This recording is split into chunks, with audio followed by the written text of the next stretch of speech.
क्या आप जानते हैं कि जिस अलजबरा को आज आप स्कूलों में पढ़ते हैं वो किसने ईजाद किया? क्या आप जानते हैं कि आज से 1000 साल पहले वो कौन सी तहजीब थी जहां अस्पतालों में जदीद सर्जरी की जाती थी? या ये कि दुनिया के पहले कैमरे का उसूल किस मुसलमान साइंसदान ने वज़ा किया? अगर आपका जवाब नहीं है तो तैयार हो जाइए एक ऐसी हैरत अंगेज और मालूमाती तारीख के सफ़र के लिए जो आपने शायद पहले कभी नहीं सुनी। आज हम बात करेंगे इस्लामी सुनहरी दौर की, जब मुसलमान साइंसदानों ने इल्म और तहकीक के मैदान में दुनिया की रहनुमाई की और वो बुनियादें रखें जिन पर आज की जदीद साइंस की इमारत खड़ी है।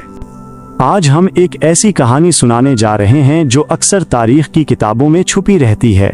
तसव्वुर कीजिए एक ऐसी दुनिया का जहां यूरोप अंधेरों में डूबा हुआ था, लेकिन बगदाद, दिमिश्क और कुर्तबा जैसे शहर रात की तारीकी में भी रोशनी से जगमगा रहे थे, जहां साइंसी तजर्बा गाहें, रसद गाहें और अस्पताल दिन रात मसरूफ अमल रहते थे। ये कोई अफसाना नहीं बल्कि तारीख की हकीकत है। आज हम बात करेंगे इस्लामिक गोल्डन एज की, जिसने रियाजी, फल्कियात, तिब और कीमिया में ऐसे कारनामे सरअंजाम दिए कि जदीद साइंस की बुनियाद ही बदल कर रख दी। ये वो दौर था जब दुनिया को 0-0 का तसव्वुर मिला, जब अस्पतालों का निज़ाम कायम हुआ और जब आसमानों के राज खोले गए। दोस्तों, तारीख के पीनों में एक ऐसा शानदार बाब मौजूद है जिसे अक्सर नज़रअंदाज कर दिया जाता है। एक ऐसा दौर जिसमें इल्म को इबादत का दर्जा दिया गया और किताबों को सोने के बराबर अहमियत दी गई। आज हम एक ऐसे वक्त में कदम रख रहे हैं जब एक अजीम सल्तनत सिर्फ तलवारों से नहीं बल्कि इल्म की ताकत से अपनी पहचान बना रही थी। ये है इस्लामी सुनहरी दौर की कहानी, जो तकरीबन 8वीं सदी से शुरू होती है और सदियों तक जारी रहती है। हम देखेंगे कि किस तरह बैतुल हिकमा जैसे इल्मी मराकिज ने पूरी दुनिया से इल्म को जमा किया, उसे तरक्की दी और फिर उसे आने वाली नस्लों तक पहुंचाया। ये वीडियो आपको दिखाएगी कि किस तरह मुसलमान साइंसदानों ने वो मशअल रोशन की जिसकी रोशनी आज भी हमारे इर्द गिर्द मौजूद है। दोस्तों, आज हम जिस जदीद दुनिया में रहते हैं, जहां हर तरफ साइंस और टेक्नोलॉजी की रोशनी है, उसके पीछे एक तवील और दिलचस्प तारीख छुपी हुई है। अक्सर लोग ये समझते हैं कि साइंस की ये शानदार इमारत सिर्फ यूरोप रेनेसेंस से खड़ी हुई, लेकिन हकीकत इससे बहुत मुख्तलिफ है। तारीख के एक ऐसे दौर में जब यूरोप अंधेरों में डूबा हुआ था, मशरिक़ वस्तीज़ में एक शानदार तहजीब परवान चढ़ रही थी, जिसने इल्म और तहकीक की ऐसी शमा जलाई जिसकी रोशनी से आज भी हमारी दुनिया रोशन है। ये दौर तारीख में इस्लामिक गोल्डन एज या इस्लामी सुनहरी दौर के नाम से जाना जाता है। ये तकरीबन 8वीं सदी से 13वीं सदी तक जारी रहा। इस दौर में बगदाद, दमिश्क, कुर्तबा और समरकंद जैसे शहरे इल्म व दानिश के सबसे बड़े मराकिज थे। इन शहरों की सड़कों पर रात के वक्त भी रोशनी होती थी और लाइब्रेरियां दिन रात खुली रहती थीं, जहां इल्म के प्यासे हर वक्त मौजूद होते थे। इस सुनहरी दौर का सबसे बड़ा और अहम सुतून बगदाद में अब्बासी खिलाफत का कायम किया हुआ एक इदारा था, बैतुल हिकमा या हाउस ऑफ विजडम। खलीफा हारून उर रशीद और उनके बेटे मामून उर रशीद ने इस इदारे को इल्म की आमाजगाह बना दिया। ये महज एक लाइब्रेरी नहीं थी, बल्कि एक यूनिवर्सिटी, एक रसदगाह और एक तहकीकी मरकज था। यहाँ दुनिया भर से किताबें लाई जाती और फिर इनका अरबी में तर्जुमा किया जाता। यूनानी फ़लसफ़ा, हिंदी रियाजी और ईरानी फल्कियात के उलूम को महफूज करके उन्हें आगे बढ़ाया गया। ये वो जगह थी जहाँ अरस्तु और अफलातून के नज़रियात पर बहस होती थी, हिंदी हिंसों को अपनाया जाता था और साइंसी आलात ईजाद किए जाते थे। इस वक्त के मुसलमान उलमा ने यूनानी उलूम को सिर्फ नकल नहीं किया, बल्कि उन पर तनकीद की, गलतियों की निशानदही की और फिर उनमें अपने इजाफे करके उन उलूम को एक नई शक्ल दी। ये एक ऐसी फिक्री तहरीक थी जिसने आने वाले वक्त में दुनिया को बदल कर रख दिया। मुसलमान साइंसदानों का सबसे ज्यादा काम फलकियात के मैदान में नजर आता है। सहराओं में सफर करने वाले अरबों के लिए सितारे रास्ता बताने के लिए सबसे अहम थे। इसी जरूरत ने उनमें आसमान को समझने का शौक पैदा किया। अल-बेरूनी ने आज से हजारों साल पहले जमीन के कतर का हिसाब लगाया, जो कि हैरत अंगेज तौर पर जदीद पैमाइश के बहुत करीब था। अल-बतानी वो पहले साइंसदान थे जिन्होंने सूरज की गर्दिश और साल की सही लंबाई का हिसाब लगाया। उनका काम इतना दुरुस्त था कि आज भी हम इसे देखकर हैरान होते हैं। इस्लामी दुनिया में फल्कियात की रसदगाहों, ऑब्जर्वेटरीज का बाकायदा निज़ाम कायम हुआ, जहां हर रात आसमान का मुशाहिदा किया जाता था। यही मुशाहिदात बाद में जदीद फल्कियात की बुनियाद बने। अल-फरगानी की किताबें कई सदियों तक यूरोप की यूनिवर्सिटियों में पढ़ाई जाती रहें और उनके नक्शे कदम पर चलकर कोपरनिकस और गैलीलियो जैसे साइंसदानों ने नई दरियाफ्तें की।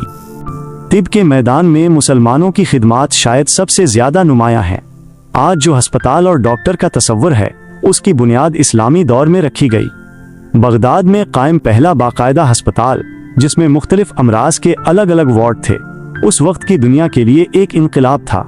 इब्ने सीना एविसेना, जिन्हें मशरिक व मगरिब दोनों में तिब का शहजादा कहा जाता है, उनकी किताब अल कानून फित तिब सदियों तक यूरोप की यूनिवर्सिटियों में बतौर निसाब पढ़ाई जाती रही। इस किताब में हजारों बीमारियों का इलाज और दवाओं का जिक्र था। अर्राजी रेज़ाज ने चीचक और खुसरा जैसी बीमारियों को पहली बार अलग अलग बयान किया और उनका इलाज दरियाफ्त किया। इसके अलावा उन्होंने दवाखाने फार्मेसीज कायम किए जहां दवाएं बाकायदा तौर पर तैयार की जाती और फराहम की जाती। मुस्लिम डॉक्टर्स ने सर्जरी में भी कमाल हासिल किया। उन्होंने आंखों के ऑपरेशन, कैंसर का इलाज और एनेस्थीसिया का इस्तेमाल शुरू किया। ये वो वक्त था जब यूरोप में लोग बीमारियों को शैतानी कुव्वतों का असर समझते थे। रियाजी के बगैर साइंस की तरक्की नामुमकिन है। इस मैदान में भी मुसलमानों ने दुनिया को ऐसी राहें दिखाई जो आज तक इस्तेमाल हो रही हैं। अल-ख्वारिज़मी को बाबाए अल-जबरा कहा जाता है। लफ्ज़ अलगोरिदम इसी के नाम से निकला है। उसने अल-जबरा को एक अलग साइंसी शोबा बनाया और उसे रियाजी का एक लाजमी हिस्सा साबित किया। इसका सबसे बड़ा कारनामा सिफर सिफर और एशारी निज़ाम डेसिमल सिस्टम को दुनिया में मुतारिफ करवाना था। इसके बगैर आज कंप्यूटर और टेक्नोलॉजी की दुनिया का तसव्वुर भी नामुमकिन है। इसके अलावा उम्र ख़याम ने अलजिब्रा और जियोमेट्री में कई ऐसे नज़रियात पेश किए जो आज भी जदीद रियाजी का हिस्सा हैं। जाबिर बिन हयान, जो कीमिया के बाप कहलाते हैं, उनका काम भी बेमिसाल है। उन्होंने कई साइंसी आलात ईजाद किए और तेज़ाब, अल्कहल और दीगर कीमियाई मुरक्कबात को दरियाफ्त किया। इब्नुल हैसम ने बसरियात ऑप्टिक्स पर इनकिलाबी काम किया। उन्होंने ये साबित किया कि रोशनी हमारी आंखों में दाखिल होती है, तभी हम चीज़ों को देख पाते हैं। इसी नज़रिए ने जदीद कैमरे और फोटोग्राफी के उसूलों की बुनियाद रखी। अल-बैरूनी ने सिर्फ फल्कियात पर ही काम नहीं किया, बल्कि फिजिक्स, जियोलॉजी और जोग्राफिया पर भी हैरत अंगेज काम किया। उन्होंने पहाड़ों की तश्कील, पानी के बहाव और दीगर कुदरती मज़ाहिर पर साइंसी नज़रियात पेश किए। जब बगदाद में इल्म परवान चढ़ रहा था, तब स्पेन में उंदलुस के शहर कुर्तबा में भी एक और अजीम इल्मी मरकज कायम हुआ। यहाँ की लाइब्रेरी में 4 लाख से ज्यादा किताबें मौजूद थीं, जबकि इस वक्त यूरोप की कई बड़ी लाइब्रेरियों में चंद सौ किताबें थीं। कुर्तबा के मुसलमान साइंसदानों ने फलसफा, तिब, फल्कियात और रियाजी में जबरदस्त काम किया। यहीं से उलूम यूरोप मुंतकिल हुए, जहाँ उन्हें लातीनी जबान में तर्जुमा किया गया, और यहीं से यूरोप की निशात सानिया, रेनेसांस की शुरुआत हुई। ये सुनहरी दौर हमें ये सबक देता है कि इल्म, तहकीक और जुस्तजू ही किसी भी कौम की तरक्की का राज है। जब मुसलमानों ने इल्म को अपना मकसद बनाया तो वो दुनिया के रहनुमा बन गए।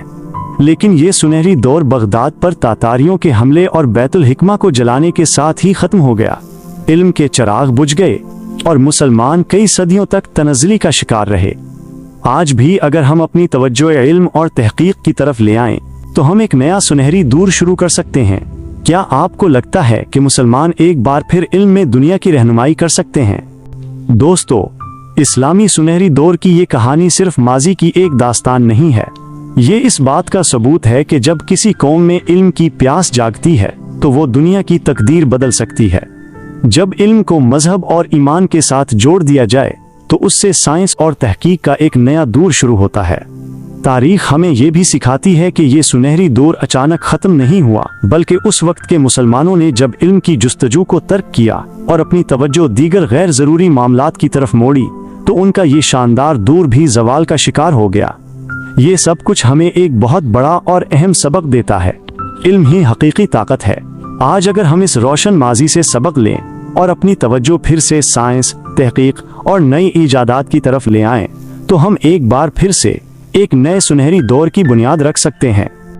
हमें ये सोचना चाहिए कि क्या आज मुसलमान एक बार फिर इल्म में दुनिया की रहनुमाई कर सकते हैं? क्या हम अपने इस शानदार माजी को मुस्तकबिल में जिंदा कर सकते हैं? अपनी राय कमेंट्स में ज़रूर बताइए कि आपका क्या ख्याल है। अगर ये वीडियो आपको पसंद आई है तो इसे लाइक करें अपने दोस्तों के साथ शेयर करें और हमारे चैनल को सब्सक्राइब करना ना भूलें ताकि आपको ऐसी मजीद मालूमाती वीडियोस मिलती रहें।